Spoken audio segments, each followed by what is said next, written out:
श्री शिवाय नमस्तुभ्यम। स्वागत है आपका शिव पुराण शरुद्ध संहिता द्वितीय खंड 28वें अध्याय में सती का दक्ष के यज्ञ में आना। ब्रह्मा जी कहते हैं, नारद, जिस समय देवता और ऋषिगण दक्ष के यज्ञ में भाग लेने के लिए उत्सव करते हुए जा रहे थे, उस समय दक्ष की पुत्री सती अपनी सखियों के साथ गंधमादन पर्वत पर धारागृह में अनेक क्रीड़ाएं कर रही थी। सती ने देखा कि रोहिणी के साथ चंद्रमा कहीं जा रहे हैं। तब सती ने अपनी प्रिय सखी विजया से कहा कि विजय, जल्दी जाकर पूछो कि देवी रोहिणी और चंद्र कहाँ जा रहे हैं। तब विजया दौड़कर चंद्रदेव के पास गई और उन्हें नमस्कार करके उनसे पूछा कि हे चंद्रदेव, आप कहाँ जा रहे हैं। चंद्रदेव ने उत्तर दिया कि वे दक्ष द्वारा आयोजित यज्ञ में निमंत्रित हैं, अतः वहीं जा रहे हैं। यज्ञोत्सव के बारे में सुनकर देवी विजया तुरंत देवी सती के पास पहुंच गई और सारी बातें से सती को अवगत कराया। तब देवी सती को बड़ा आश्चर्य हुआ कि ऐसी क्या बात है जो पिताजी ने यज्ञोत्सव के लिए अपनी बेटी दामाद को निमंत्रण तो दूर सूचना भी नहीं दी। बहुत सोचने पर भी उनकी समझ में कुछ नहीं आ सका। असमंजस की स्थिति में वे अपने पति महादेव जी के पास गई और उनसे कहने लगी।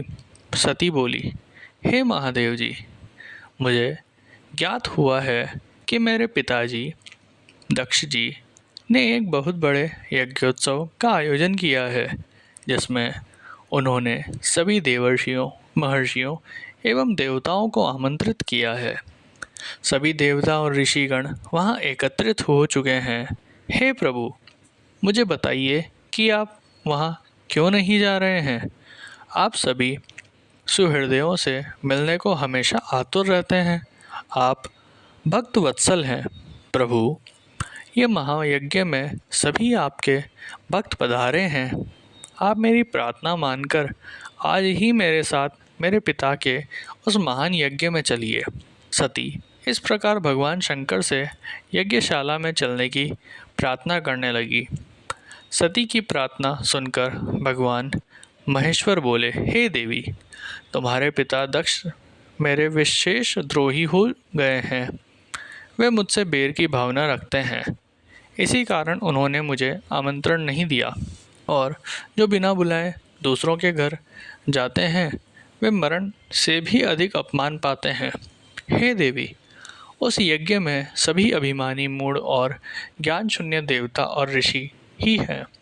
उत्तम व्रत का पालन करने वाले और मेरा पूजन करने वाले सभी ऋषि मुनियों और देवताओं ने उस महायज्ञ का त्याग कर दिया है तथा अपने अपने धाम को वापस चले गए हैं।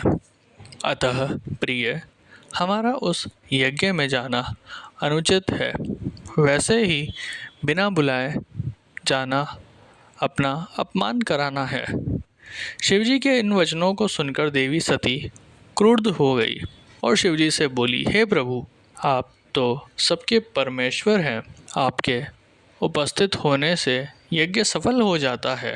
आपको मेरे दुष्ट पिता ने आमंत्रित नहीं करके आपका अपमान किया है। भगवान, मैं ऐसा करने का प्रयोजन जानना चाहती हूँ कि क्यों मेरे पिता ने आपका अनादर किया है। इसलिए मैं अपने पिता के यज्ञ में जाना चाहती हूँ ताकि इस बात का पता लगा सकूँ। अतः प्रभु, आप मुझे आज्ञा प्रदान करें। देवी सती के क्रोधित शब्दों को सुनकर भगवान शंकर बोले, हे देवी, यदि तुम्हारी इच्छा वहाँ जाने की है तो मैं तुम्हें आज्ञा देता हूँ कि अपने पिता के यज्ञ में जाओ। नंदीश्वर को सजाकर उस पर चढ़कर अपने संपूर्ण वैभव के साथ अपने पिता के यहाँ जाओ। शिवजी की आज्ञा मानकर देवी सती ने उत्तम श्रृंगार किया और अनेक प्रकार के आभूषण धारण करके देवी सती अपने पिता के घर की ओर चल दी। उनके साथ शिवजी ने 60,000 रुद्रगणों को भी भेजा। वे सभी गण उत्सव रचाकर देवी का गुणगान करते हुए दक्ष के घर की ओर जाने लगे। शिवगणों ने पूरे रास्ते शिव शिवा के यश का गान किया। उस यात्रा काल में जगदम्बा बहुत शोभा पा रही थी। उनकी जय जयकार से सारी दिशाएं गूंज रही थी।